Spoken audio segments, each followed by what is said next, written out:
Pag nag-gully green na, mag-go na yun, tatakbo na yung mga sakyan sa unahan. Opo. So yung box dyan, nasa gitna ng intersection, medyo papasok ka muna sa gitna ng box bago ka magla-left.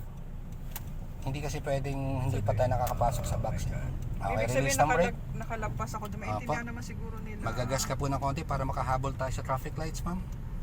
Tuloy-tuloy lang po. Okay, bitaw ng gas pedal dito. Pasok ka muna sa box, then left tayo, ma'am. Okay, left na po. Opo. Isang ikot lang po, ma'am. Tama na po yung isang ikot kasi malapad to, kaya isang ikot lang. Then balik sa straight, ma'am. Very good. Hanapin natin yung linya sa bandang gitna. So maintain yung linya sa gitna. Yan, takbo dito 20 to 30 lang ha. So ito yung ating tinatawag na Magsaysay Avenue na para ding boulevard. Alright, maintain yung linya. Okay. So yan, basta nasa tama ka lane, 2 lanes kasi ito eh. Yeah. Dalawang kalsada ho yan sa isang direction. Pero okay naman dito sa gitna. Mas safe pa nga sa gitna kaysa sa right side. Kasi sa right side, andyan yung biglang hihinto. May nakaparadang alanganin.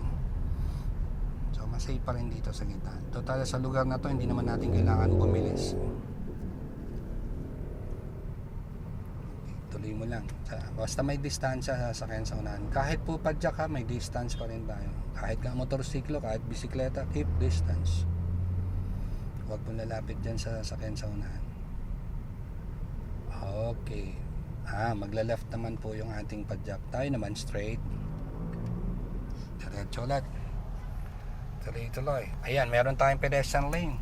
Kung sakali may tatawid, magpapatawid. Kung may tatawid. Kung wala naman, dahan-dahan lang po tayo magpapatakbo. May pedestrian lane na ako. Pedestrian ako nakita. Huwag mong businahan. Pedestrian yan. Okay, libre na. Tayo naman po ngayon ang gagalaw. So, magbibigay talaga tayo ng daan sa pedestrian. I-maintain lang yung linya.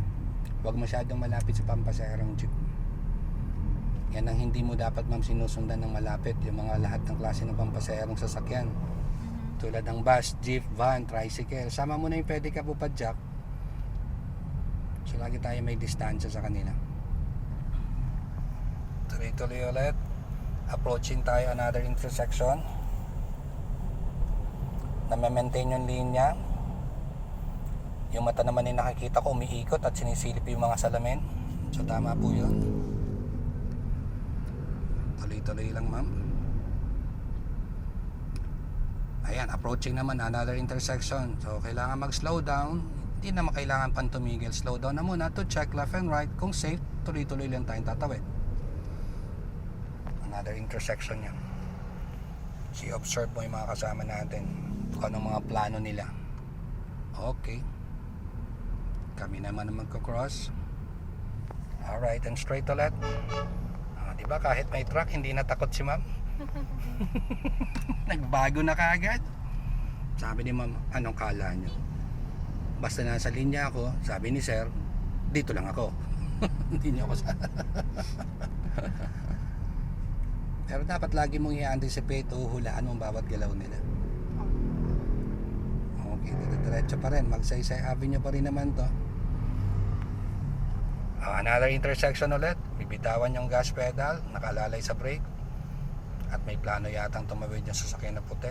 Tapos observe ulit, left and right. Okay, free na naman. Tuloy ulit.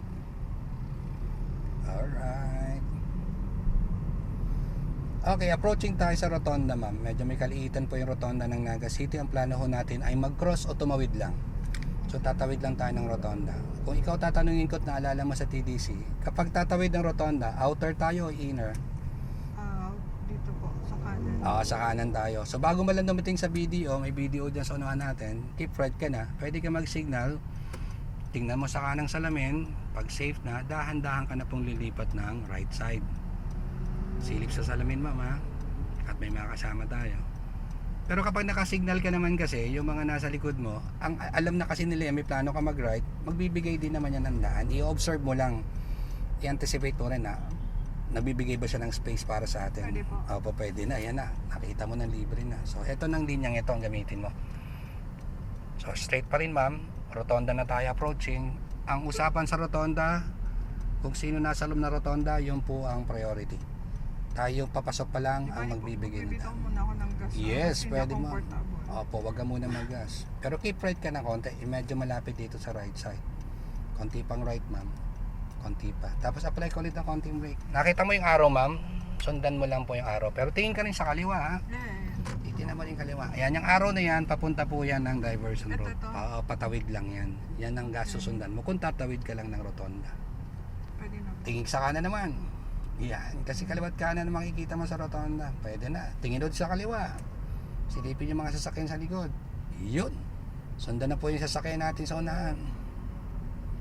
May release ng tren, medyo uneven at lubak-lubak, bumagal bago dumating ng release ng tren. Silip pa rin kaliwat kanan, malay mo may dumating tren.